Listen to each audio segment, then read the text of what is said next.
Oh my goodness. Well, continuing on with the saga. So what happened? How am I doing? When will I get back on the road?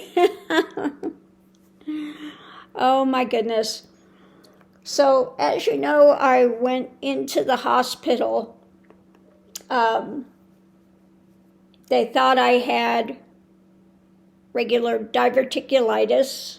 My surgeon went in and found out I had the very rare rectal diverticulitis with the anal vaginal fistula. So they had to take out quite a bit of my rectum. So I've been, they gave me an ostomy, which now I'm dealing with, having an ostomy bag.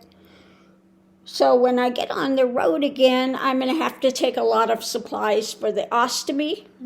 I'm like, oh, great, where am I going to put all of these? I'll figure it out. But then what happened was I had the long incision. I had the one where they totally open you up, not laparoscopic. No, I had the 12-inch incision, which then got infected. So they had put me back in the hospital again, and I was on all these antibiotics and sent me home with more antibiotics. And then I went back to the surgeon's office 3 days ago. And in the surgeon's office, he said they needed to open me up, which they opened me up in 3 places. So I had the surgery, the light surgery in the surgeon's office rather than having to go back to the hospital. And they were taking out the fluids that were in there and then packed it with all this packing material, which I had to leave in until today. Now I took all the packing material out today. And yeah, the middle one, it was so deep it had 3 yards of packing material in there. Yeah. The bottom one wasn't as much, about 1.5, 2 yards, and the top one was minimal. It was only that much packing in the top wound. So I got that all out today, and I got, again, put in the gauze, covered that over. So now hopefully I'm on the last leg of healing. I go back and see him again in a week, and then hopefully I don't have any more infection and this is healed over. So at the moment I've got, holes, like, holes there. But it is finally making some progress. I know the puppies want to just be on the road. Mr. Mickey every morning comes out and he goes over to my purse and he pushes it with his nose because he wants to go. I've got gypsy puppies. They want to be in there. They want to be on the road. As do I.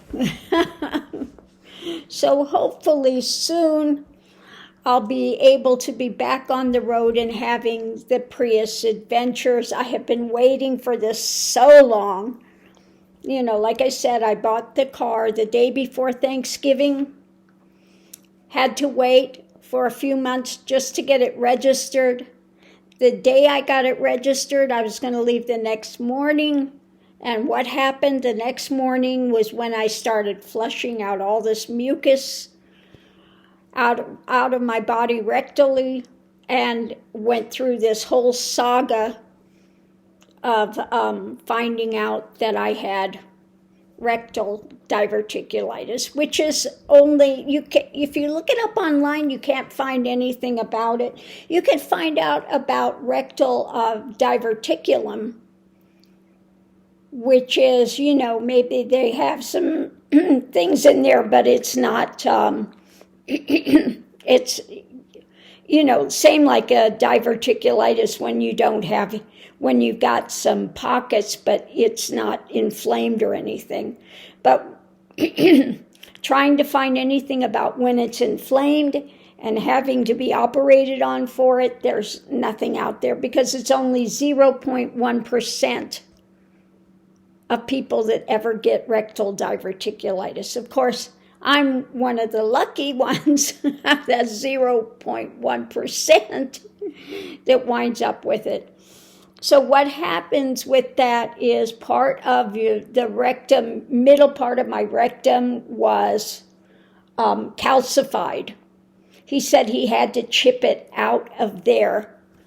And so, yeah, it's not a fun adventure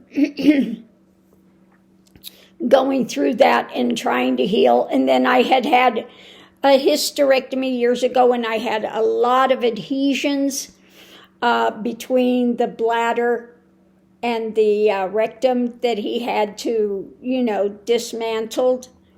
And so it was a very extensive surgery, 6 hours worth of surgery for that. But the good news is I'm finally looking at the downward slope of coming to the end of this. I have been so wanting, got my Prius all set up for extended, and then all of this took place. The day I was supposed to leave, I couldn't believe it. And I was in and out of the hospital 4 times, in succession. So it's just been really kind of a nightmare happening. Now, I have to say, I really love my surgeon. I have nothing bad to say about him. He's been, he's good. Like I said, he got in there and they think it's the sigmoid, regular diverticulitis, softened in the sigmoid. He got in there and there was nothing. And he's going, there's absolutely nothing there. And then found out I had the rectal diverticulitis and had to go from there. Now, I do have the surgical report, every step of the surgery that was done, implements used, what they did. I have the whole breakdown of the surgery itself. And like I said, I really do like my surgeon. He's very down to earth. He doesn't talk down to you. He explains the whole thing. Whatever questions you have, he answers. So yeah, I was very fortunate to have him as a surgeon. So, yeah. Now, there wasn't enough viable tissue, so they had to give me the ostomy. Now, he did tell me 3 to 6 months we could try to, hook things up so I wouldn't have the ostomy. But really, at this point, I'm not looking at that option because he said it would be another major surgery because of, being rectally, the rectal diverticulitis. There's not a lot of tissue there. So at this point, really, I would not be looking forward to another major operation. And like I said, I had the incision that had gotten infected, and I've been, so at this point, I'd rather deal with the ostomy than to deal with having to heal another 3 to 6 months from another major surgery. And then what I understand is you have to learn how to use the bathroom again, and it's just, a lot of other complications that can happen that at this point in time, I really don't want to contemplate. I've had enough of hospitals. for a while. Because of another reason, they can never get a vein. They have to bring in the ultrasound, have an ICU nurse try to get my veins. Last time I was in the hospital, they tried to do this arm, and my whole arm here was black because they couldn't get the vein. It went through the muscle. And then my other arm, the only place they can put a midline, my body is strange. You have three veins there, and they're supposed to be separated like this, have room. Mine are all right next to each other, and they're right next to an artery. So even just getting the midline in is really difficult. So, no. I don't want to go through this again. Oh, yeah, no. It's really miserable when I have to go into the hospital and they, trying to get blood and stuff. It's not something I want to deal with again. So anyway, that's what's going on here. This morning I was able to take the packing material out, and I've got, re-put my gauze and everything on. And so now it's just waiting for this to heal. And so hopefully I go back and see my surgeon next week and he says it looks good. And I'm done with the antibiotics. I'm done with the hospitalizations. And then it's just at that point a little more of the healing process. Now, I was waiting again. I had so many complications with this. The home health care nurse, I had difficulties with that. They were supposed to order supplies. They didn't come. Finally, some of the supplies came, but no bags. The rest of it is all there, but no bags. I go, well, how is that going to work with no bags? So anyway, they're checking into that again. Now, I had the home health care nurse, but when I went back into the hospital, they say, oh, we have to get a new authorization. So that was the end of that. They came out twice, and they go, oh, we're having a difficult time getting authorizations, etc. I just went, forget it, And then it took a month. I was supposed to go to the wound care center with an ostomy nurse and wound care. And it was supposed to be a week after I got out of the hospital. A month later, finally, I got my appointment. So I went yesterday, day before yesterday, and saw the wound care nurse. And, I could have had them take out the packing material today, but I took it out myself. Now, I did used to work back office doctor, so I'm not, totally unfamiliar with this. So I just took it out myself. They said I could have come back up to the wound care center if I wanted to, and they would do that for me. But really, I didn't need to have them. I could do it myself, which I did this morning. But my wound care, the ostomy nurse, was really good. She was very thorough, and I really do like them up there, but it did take a really long time to get the appointment. But it's nice to have the ostomy nurse, and they said if there's anything I ever need, I can always call there and get help. They also do have an ostomy support group up there if I choose to go to it.